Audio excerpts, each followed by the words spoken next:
अखाती देशातील युद्धाचे परिणाम थेट महाराष्ट्रात जाणवायला लागलेले आहेत। गॅसची टंचाई आहे, पेट्रोलची टंचाई आहे। या ठिकाणी आपण HP गॅस आष्टी येथे आलेलो आहोत। काही नागरिक या ठिकाणी लाईन लावून या ठिकाणी उभे आहेत। आपण बघू शकता कशा पद्धतीने नागरिक सकाळी 6-7 वाजल्यापासून सिलेंडर घेण्यासाठी उभे आहेत। या ठिकाणी आपल्यासोबत काही ग्राहक आहेत। काय आहे समस्या तुमची?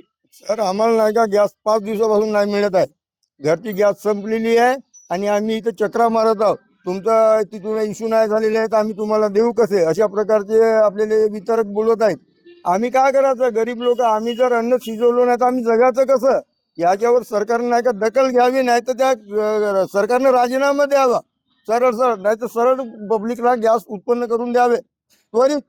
आणि कारण तुला जळवण्या भूक भूक भागवणे जनतेचं जनतेला भूक लागते, पण शासनाचं काम आहे भूक भागवणं। अन्न वस्त्र निवारा हे शासन जर तयार करू शकत नसेल तर त्यात शासनानं राजीनामा देऊन त्वरित आम्हाला पब्लिक लोकांना गॅस उपलब्ध करून द्यावी अशी मागणी आहे आमची।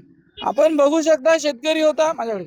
आपण बघू शकता शेतकरी आणि गॅस धारक होते। गॅस मिळून नाही राहिलेला आहे। 4-5 दिवसापासून गॅसचा तुटवडा पडत आहे। या ठिकाणी सकाळी 5 वाजल्यापासून 6 वाजल्यापासून लाईन लावत आहेत। गणेश शिंगाडे, साम टीव्ही, गडचिरोली, आष्टी। केला का? कट कर।